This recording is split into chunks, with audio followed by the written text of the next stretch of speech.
नमस्कार, मैं हूं शैलेंद्र सिंह और आप देख रहे हैं हमारा YouTube चैनल शब्द शब्द शैलेंद्र सिंह। आज पूरे दिन एक खबर चर्चा में रही। खबर ये थी कि 5 जून को ब्रजभूषण शरण सिंह अयोध्या में संत समागम के नाम पे एक जन चेतना रैली का आयोजन कर रहे थे। उस रैली को आज स्थगित कर दिया गया और इस बारे में खुद ब्रजभूषण शरण सिंह ने अपने ट्विटर हैंडल पर एक संदेश डाला और उससे लोगों को ये पता चला कि ये जो रैली है वो कैंसिल कर दी गई है।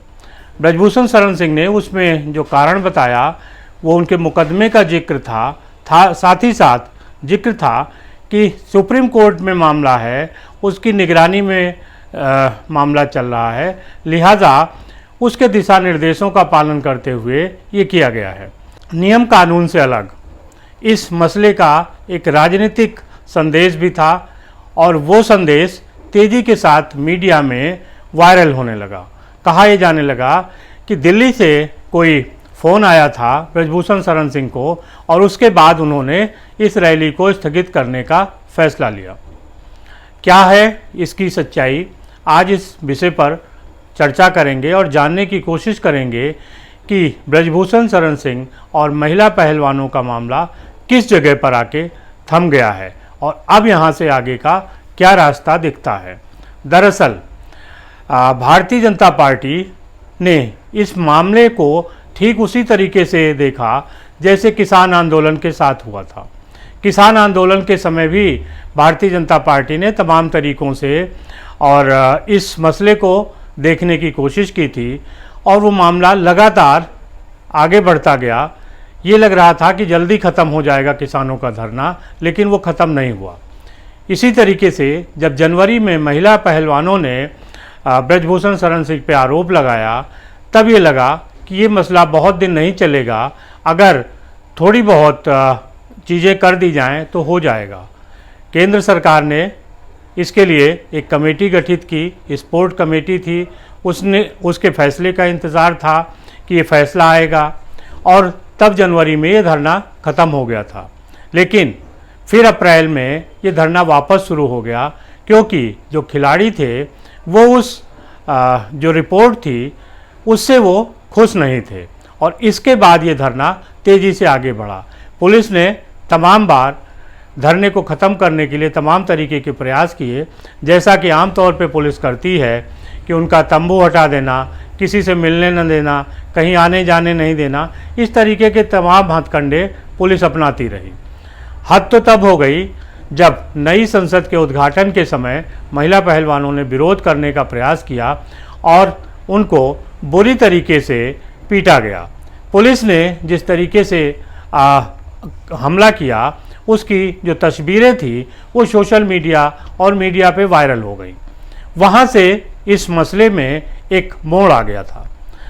इसके बाद तमाम मंचों से बात कही जाने लगी कि जो दिल्ली पुलिस की रिपोर्ट है उसमें कहीं भी ब्रजभूषण शरण सिंह दोषी नहीं पाए जा रहे हैं। इसके बाद ये मसला और ऊपर उठा, तब दिल्ली पुलिस को कहना पड़ा कि अभी उन्होंने कोई फाइनल चार्जशीट नहीं लगाई है, लिहाजा ये नहीं कहा जा सकता कि ब्रजभूषण शरण सिंह दोषी हैं या नहीं हैं। ये बातें हो ही रही थी। इस बीच जो जाट समुदाय है उसने तेज़ी से इन लड़कियों की मदद करने की कोशिश की, इन लड़कियों के पक्ष में खड़ा होने लगा और किसान नेता पहले राकेश टिकैत आए और फिर उनके भाई नरेश टिकैत की एंट्री होती है।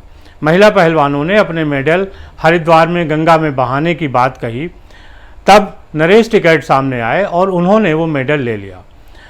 नरेश टिकैत और राकेश टिकैत, इन दोनों की बातों में एक अलग अलग अंतर है।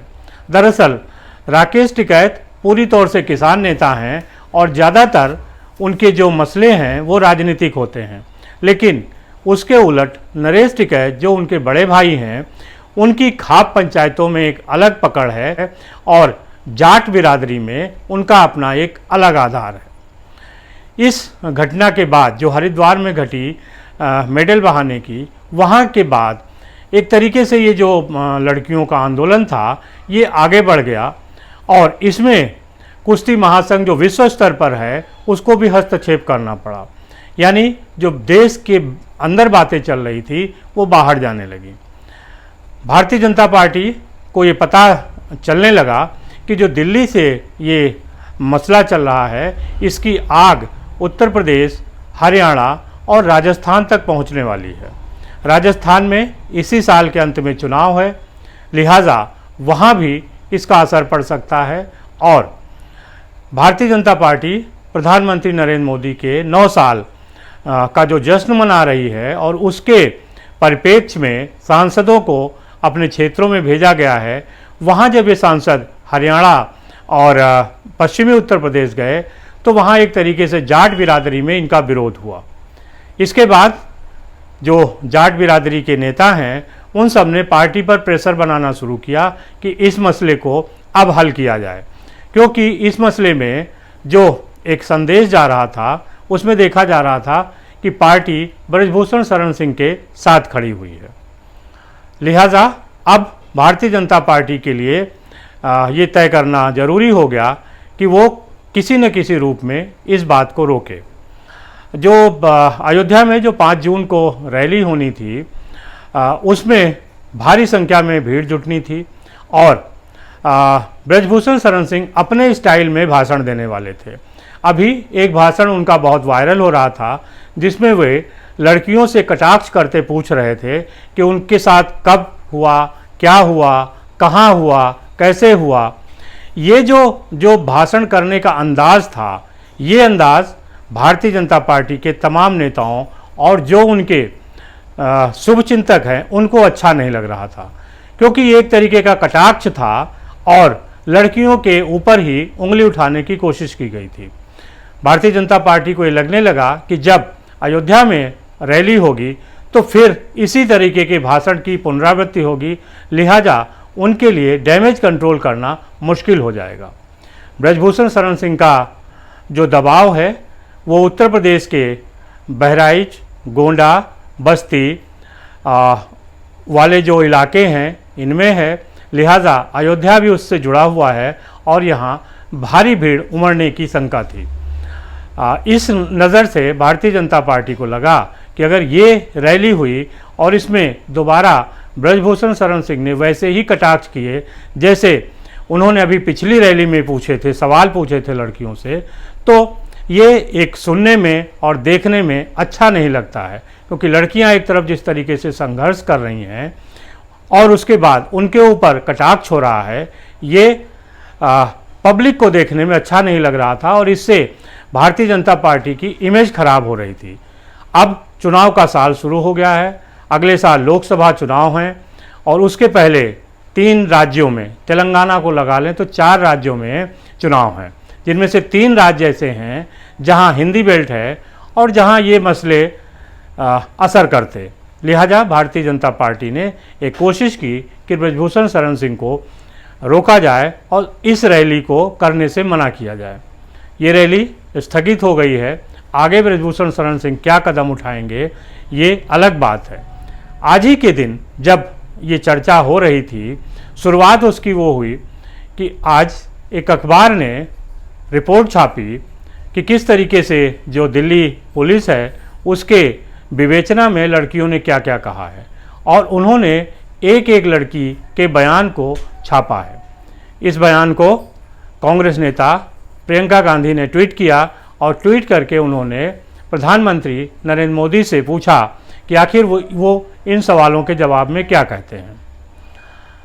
प्रियंका गांधी इसके पहले भी लड़कियों से मिल चुकी थी और उनके साथ धरने में शामिल हो चुकी थी। उस समय तक स्थितियां दूसरी थीं, क्योंकि लोगों को ये लग रहा था कि ब्रजभूषण शरण सिंह जो बात कह रहे हैं वो सही है और उन पे जो आरोप लग रहे हैं वो क्षेत्रवाद और कुश्ती में जो प्रभाव है उसके लिए लग रहे हैं।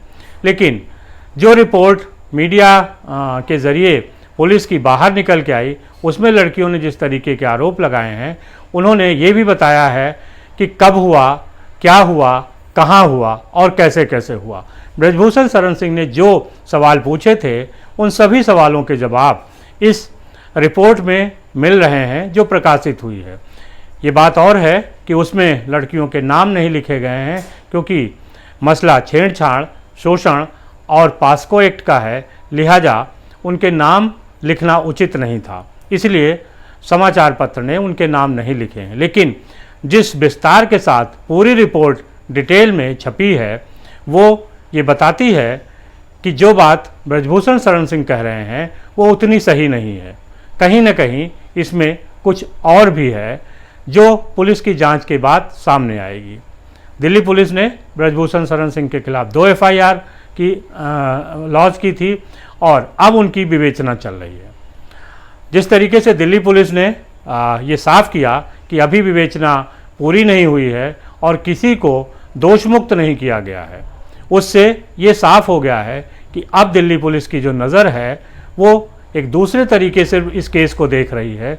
लिहाजा अब ब्रजभूषण शरण सिंह के लिए जो उनका बड़बोलापन था, ख़ास तौर से वो भाषण जो उन्होंने मजाकिया लहजे में लड़कियों का मजाक उड़ाते कहा था, वो आज भारी पड़ रहा है।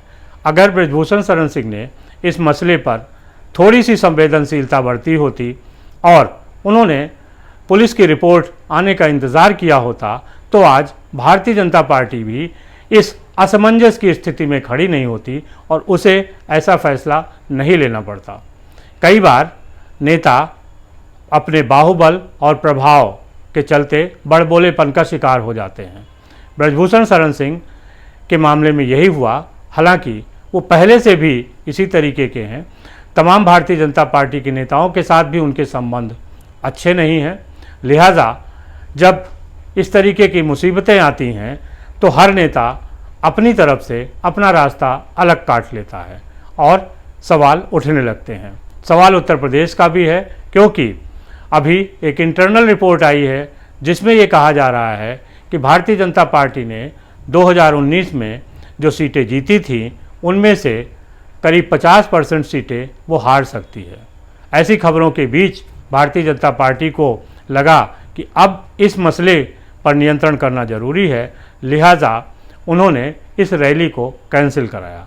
अब आगे क्या होता है ये देखने वाली बात है और ये सच जितनी जल्दी सामने आ जाए उतना ही अच्छा है ब्रजभूषण शरण सिंह के लिए, लड़कियों के लिए और भारतीय जनता पार्टी के लिए भी। शुक्रिया, धन्यवाद।